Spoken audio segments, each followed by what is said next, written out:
A paz do Senhor. Eu sou assembleano, então se eu não falar paz do Senhor, começa a me dar até um negócio assim, sério. Mas eu estou feliz de estar aqui novamente com os irmãos. Da última vez eu vim acompanhando o pastor Ferreira, que é meu sogro, e é pastor da minha igreja. Então ele veio pregar e eu vim encantado a última vez. E hoje eu vim... Eu ia só pregar, mas aí a Dani aproveitou e já pagou o meu cachê para eu poder tocar com ela. Amém? Então, irmãos, obrigado pelo convite. Eu queria que você abrisse a sua Bíblia comigo no Salmo 126, para nós lermos juntos. Salmo 126. Quando o Senhor trouxe os exilados de volta a Sião, foi como um sonho. Nossa boca se encheu de riso e cantamos de alegria. As outras nações disseram, o Senhor fez coisas grandiosas por eles. Sim, o Senhor fez coisas grandiosas por nós. Que alegria! Restaura, Senhor, nossa situação. Como os riachos revigoram o deserto. Os que semeiam com lágrimas colherão com gritos de alegria. Choram enquanto lançam as sementes, mas cantam quando voltam com a colheita. Amém? Glória a Deus. Então, queridos, esse salmo, eu não sei se a sua Bíblia tem. Essa versão que eu estou tendo aqui, a NVT, ela tem, inclusive.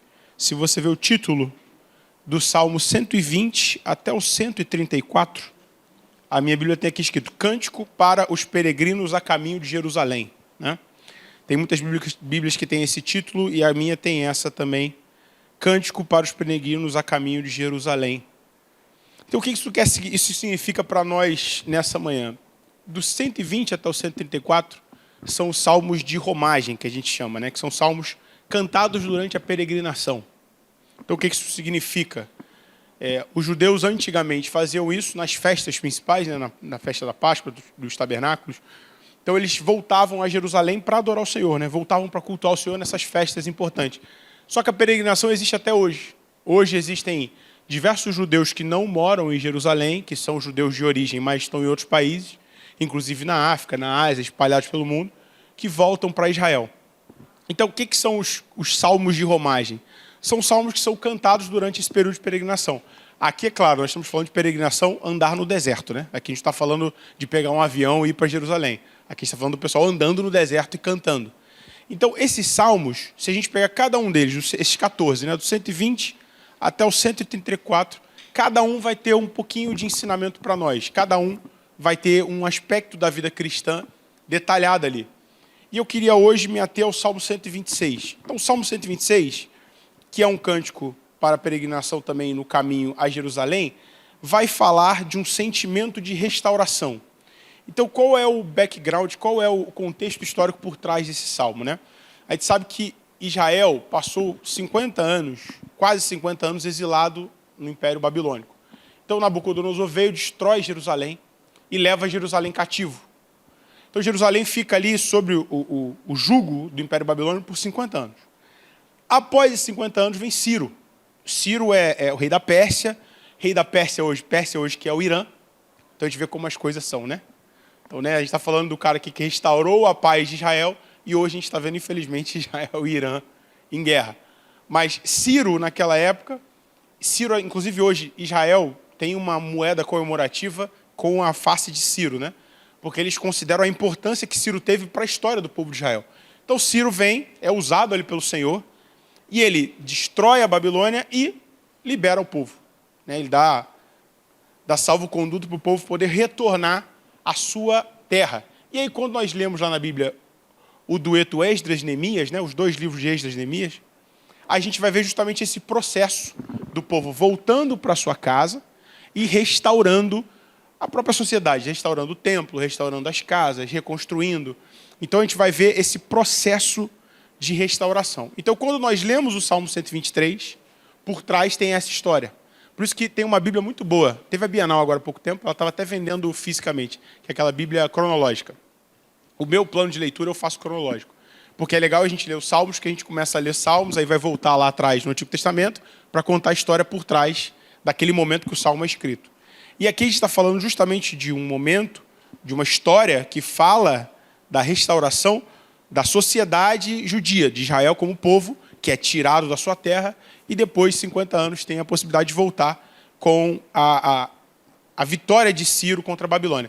É uma cena similar que nós vemos agora, por exemplo, depois do final do confronto de Israel com Palestina. A gente vê as pessoas voltando para sua terra, mas a terra está devastada, completamente destruída, né?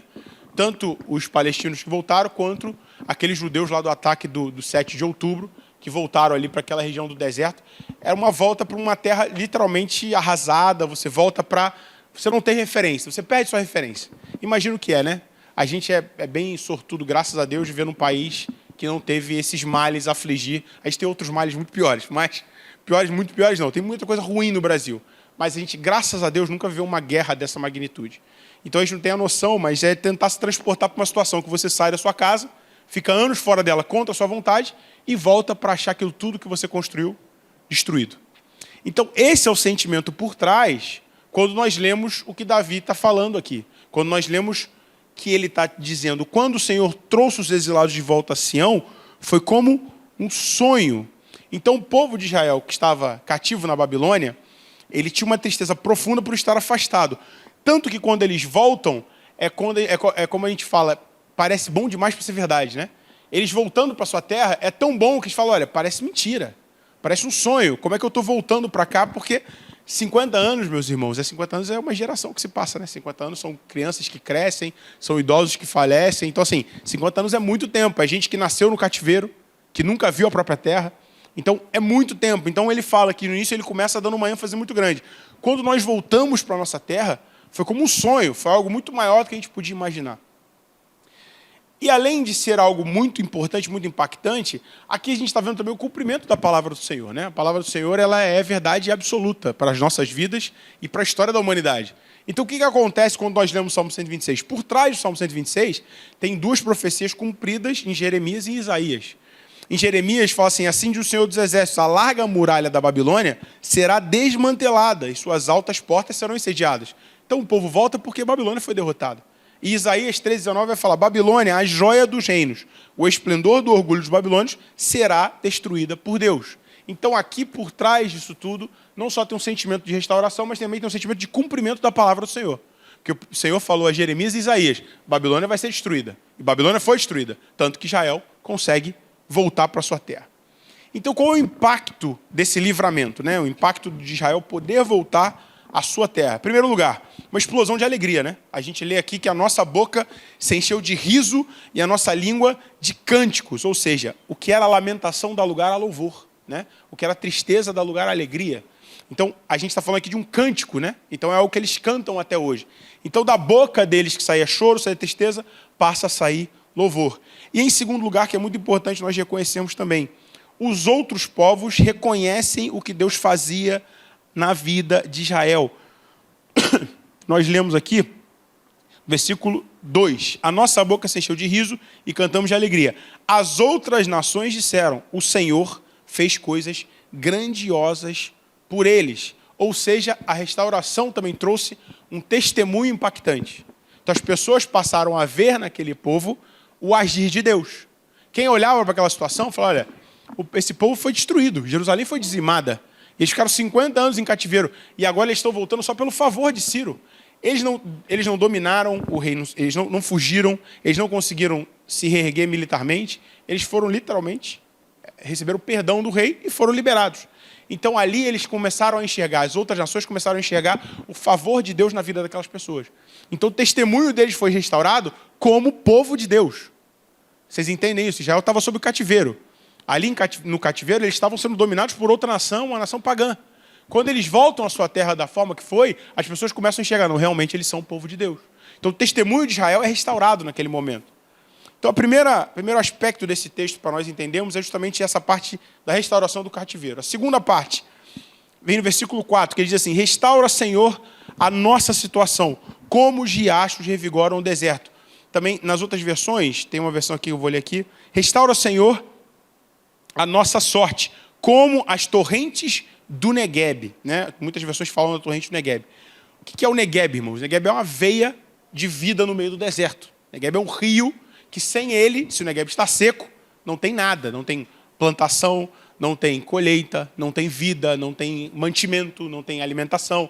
Então, por isso que ele fala, Senhor, restaura completamente a nossa situação. Como os riachos revigoram o deserto.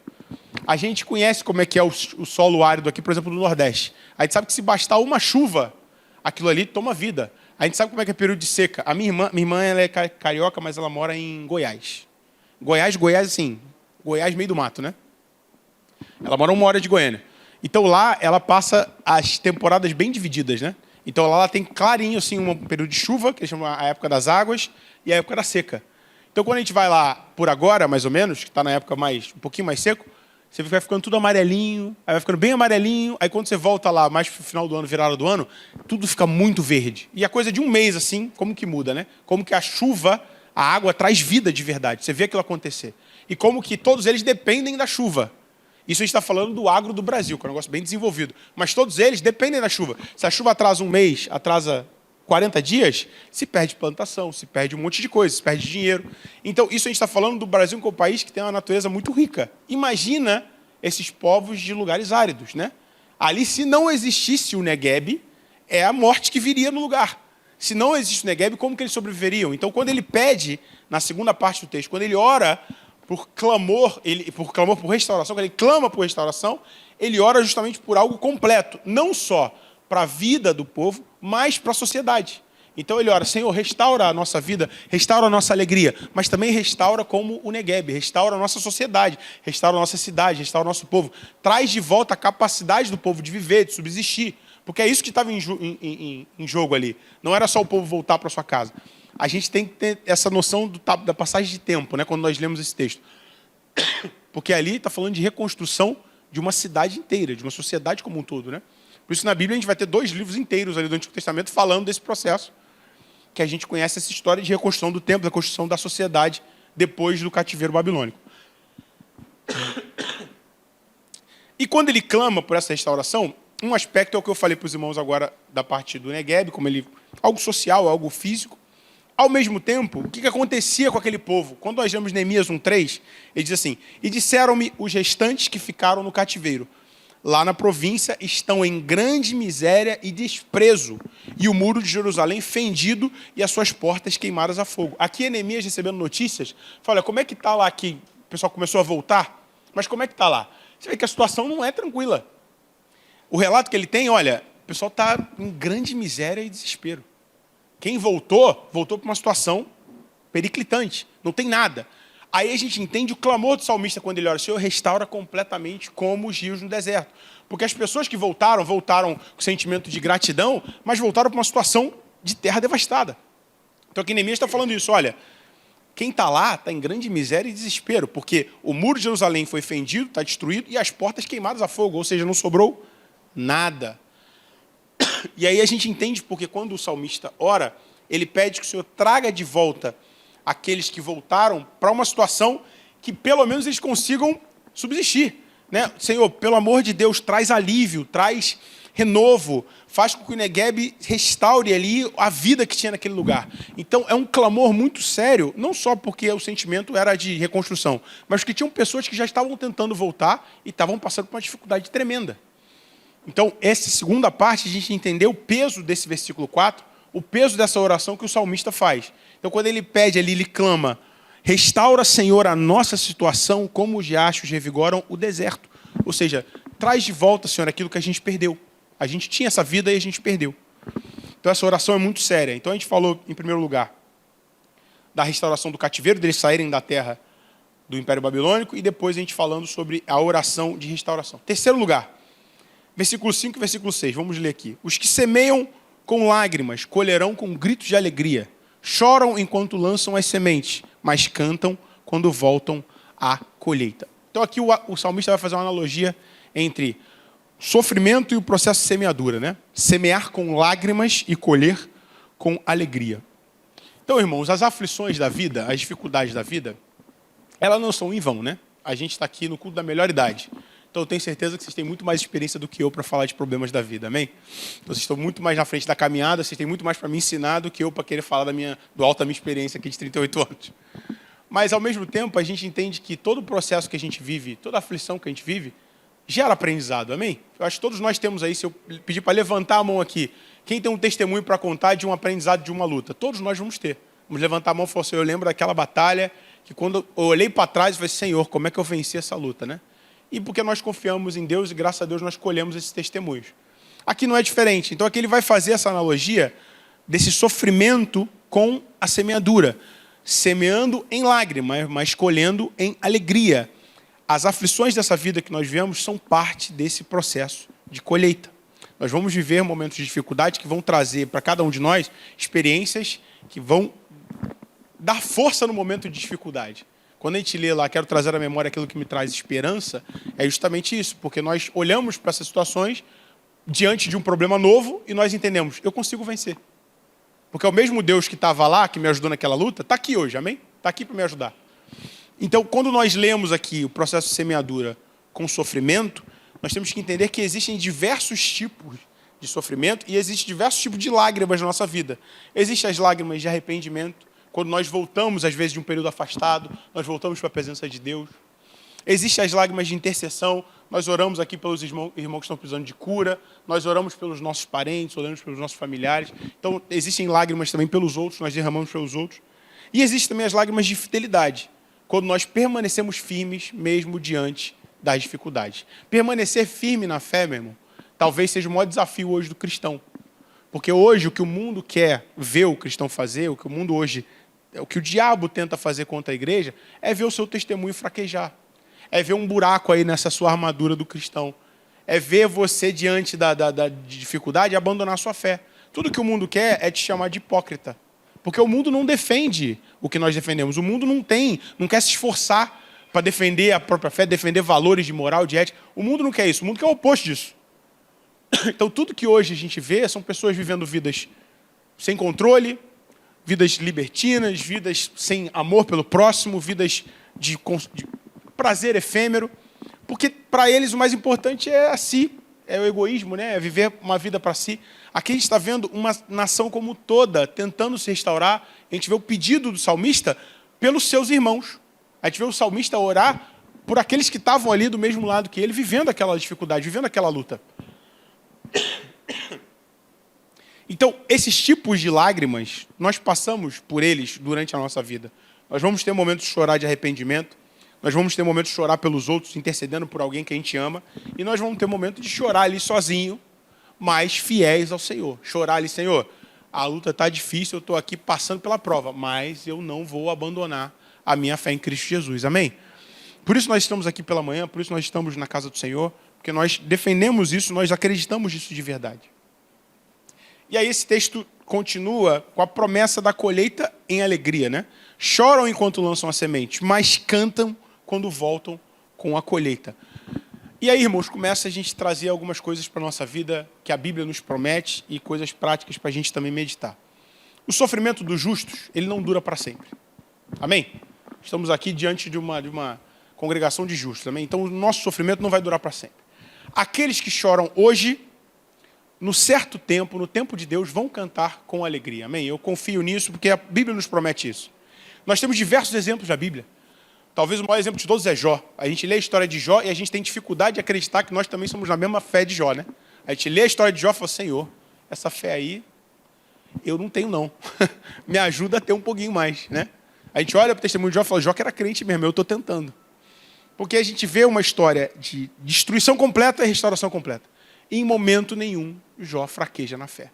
Diversos exemplos a Bíblia vai ter, né? De como a fé impactou a vida de pessoas que passaram por momentos muito difíceis. Mateus 5,4 diz para nós, bem-aventurados os que choram, porque eles serão consolados. Então esse texto é para mim, é para você, é para nós essa manhã, amém?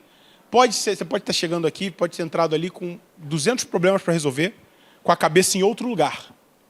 Entenda que é parte do processo passar por essas dificuldades. Mas para você está guardado uma coroa eterna. Para você está guardado uma promessa que isso vai cessar. Para todos nós, essa promessa, amém? Todos nós vamos encontrar o Senhor na glória, amém, meu irmão? Então, para todos nós, existe essa promessa. Por mais difícil seja a situação, uma hora isso vai cessar.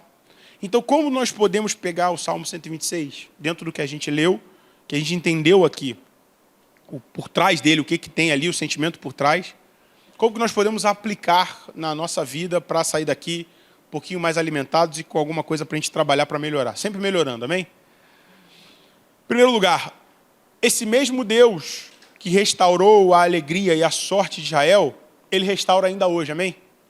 Esse mesmo Deus que há lá 2000 e tantos anos atrás operou essa obra miraculosa. E se a gente pega o passar da história, né?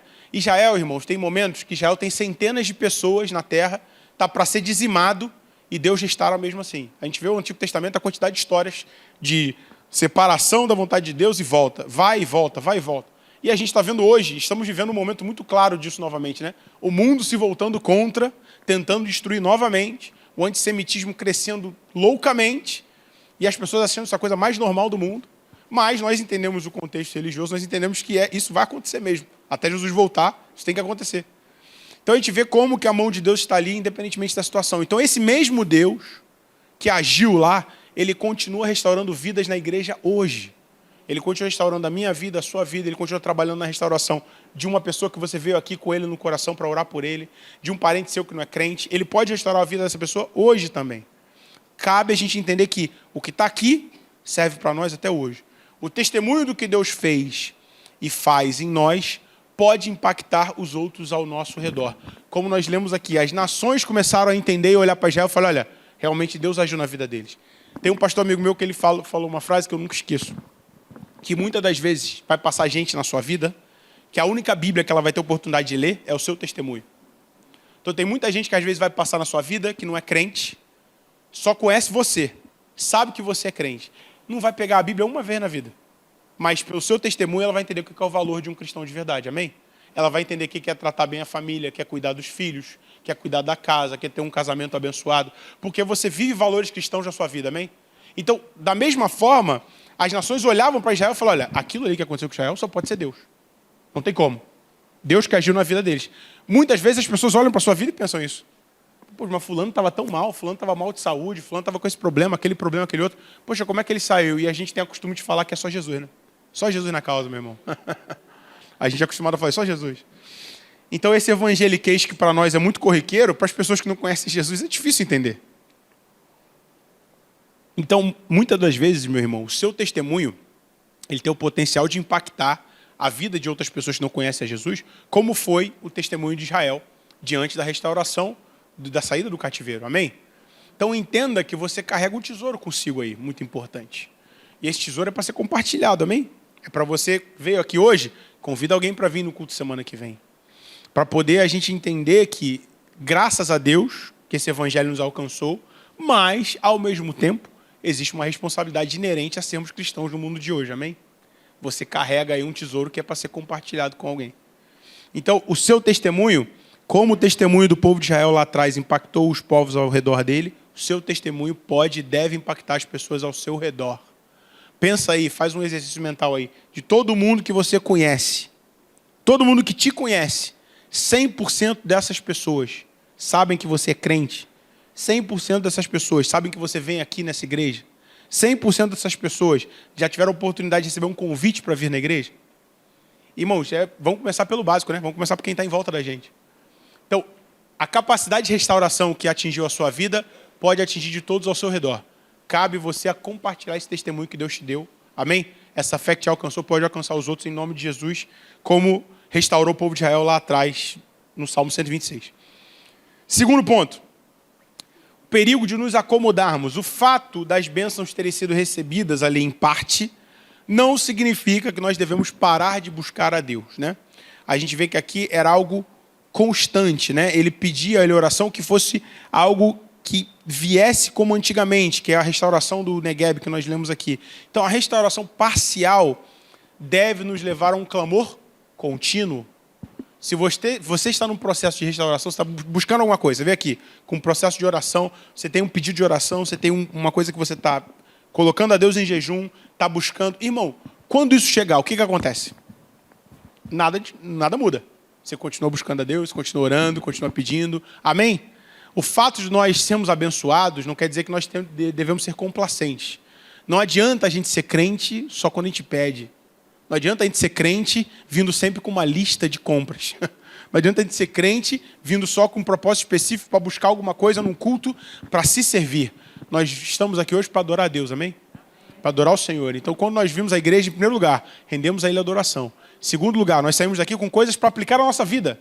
Então, temos que aprender que o que aconteceu com Israel era um processo. Então, eles conseguiram ser libertos do cativeiro? Amém. Aí começou uma nova etapa na vida deles. Não foi só, Senhor, obrigado por termos sido liberados. Amém, glória a Deus. Não, agora Senhor, vamos trabalhar na restauração. Senhor, nos ajuda, clamando pela restauração, trabalhando. Aí, como eu falei para os irmãos, se a gente lê Esdras e Neemias, a gente vê que era um processo social muito sério, de reconstrução do templo, reconstrução ali do culto. Né? Uma coisa que a gente tem que entender. O povo ficou 50 anos numa nação pagã. Quando Israel volta para sua terra, até o culto teve que ser restaurado. Até a adoração verdadeira, que era lá de antigamente, tinha se perdido. Então, eles voltam tendo que começar em todas as áreas da vida deles. Financeira, social e espiritual também. Então, o fato de nós alcançarmos alguma coisa não pode gerar em cada um de nós acomodação. Nós temos que viver o tempo todo, como Filipenses 1,6, tendo por certo isto mesmo, que aquele que em vós começou a boa obra, a aperfeiçoará. O versículo não acaba aqui. Aperfeiçoará até o dia de Jesus Cristo. Então, meus irmãos, nós estamos em constante processo de aperfeiçoamento. Eu, você, cada um de nós, por mais novo que seja na casa do Senhor, por mais velho que seja na casa do Senhor, todos nós passamos todo dia por um processo de buscar melhorar, sempre um pouquinho, buscar melhorar um pouquinho mais, aprender um pouquinho mais da palavra de Deus. Quanto mais a gente estuda a Bíblia, mais a gente entende que a gente não sabe nada, né? Que é algo tão rico. Então, quanto mais a gente entende que esse processo é até Jesus voltar, a gente vai parar por quê? Não tem motivo, né? Se até Jesus voltar, não tem motivo para parar. Então, que nós entendamos que para aquele que está passando por um processo de restauração ou para aquele que está na casa de Deus num momento bom, ambos não podem se acomodar na presença do Senhor. Ambos têm que entender que a nossa tarefa é buscar todo dia melhorar, sempre melhorando, sempre melhorando, sempre melhorando. Assim como Israel orou pela restauração completa, nós também devemos clamar pela plenitude da presença e do agir de Deus em nossas vidas. Amém? Eu sei que às vezes a gente compartimentaliza a vida, né? A gente tem um momento que a gente acha que está só profissional, só pessoal e às vezes só na igreja. Mas, irmãos, é acima de tudo, em primeiro lugar nós somos cristãos, somos servos de Deus e todo o resto é acrescentado. Amém? Então não compartimentalize a sua vida, viva uma vida de plenitude, busque viver uma vida plena na presença do Senhor. Amém? Ele quer isso para mim, quer isso para você, então não se acomode. Você veio aqui quinta-feira, tem pouca coisa para fazer aqui. Eu vi o tamanho da agenda de vocês aqui, né? Quase nada. Eu fui perguntar para o Vitor, falei, Vitor, qual é a agenda de culto? Todo dia. Eu achei que ele ia falar 2, 3 dias. Não, todo dia tem culto. Isso é muito bom, meus irmãos, isso é muito bom. Você está aqui hoje, tem gente que precisa vir no culto amanhã. Então isso é muito importante. Então, busque uma vida ativa. Se esforce, dedique a sua vida. Até Jesus voltar, a gente tem que estar nesse processo de aperfeiçoamento, amém? Para mim, para vocês, isso é a nossa realidade, é buscar sempre, sempre, sempre melhorar. Terceiro aspecto para nós buscarmos uma aplicação para a nossa vida. Nós que estamos passando por esse processo, meus irmãos, de semear, de plantar na casa de Deus, às vezes semear com lágrimas, às vezes vivendo dificuldades, o que nos aguarda, né? Qual que é a nossa colheita definitiva? Às vezes a gente faz colheitas pontuais.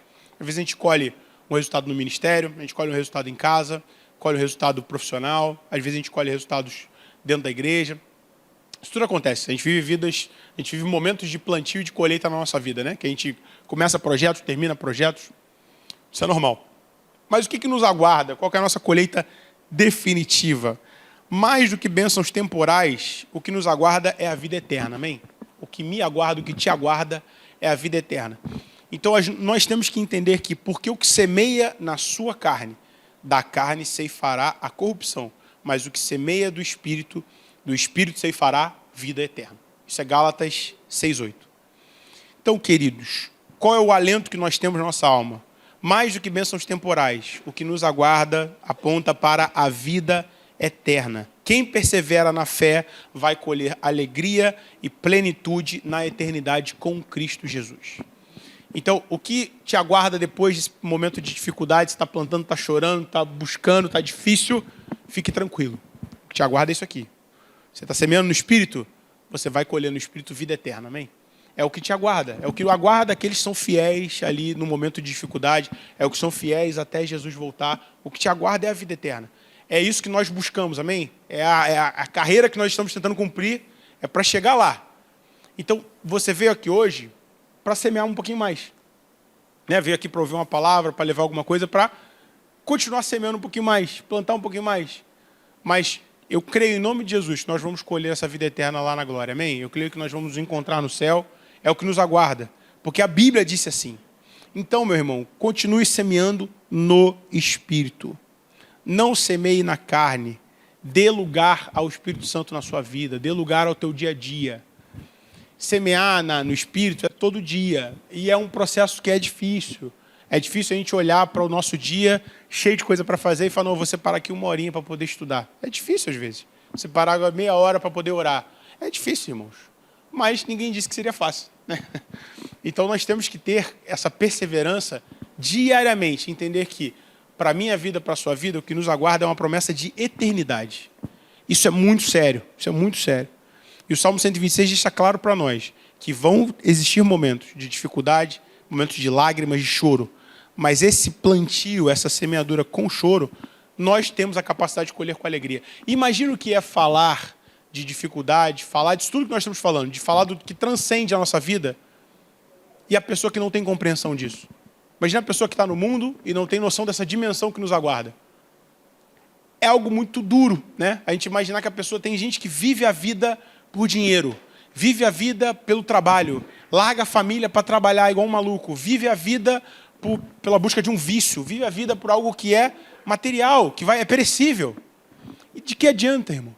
Vai chegar lá no final, vai ter colhido o quê? Nada.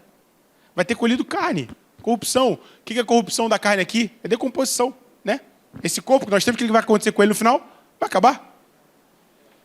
Quando nós plantamos no Espírito, o que nós vamos colher é a eternidade. E eu creio que é isso que Deus tem para cada um de nós hoje, amém?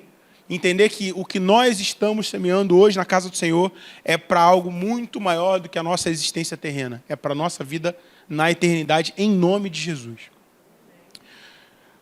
Concluindo, o que nós podemos entender que o Salmo 26 nos ensina é que Deus é poderoso para restaurar o seu povo e transformar o pranto em alegria em todas as situações. Basta que nós entendamos que ele é parte do processo de semeadura.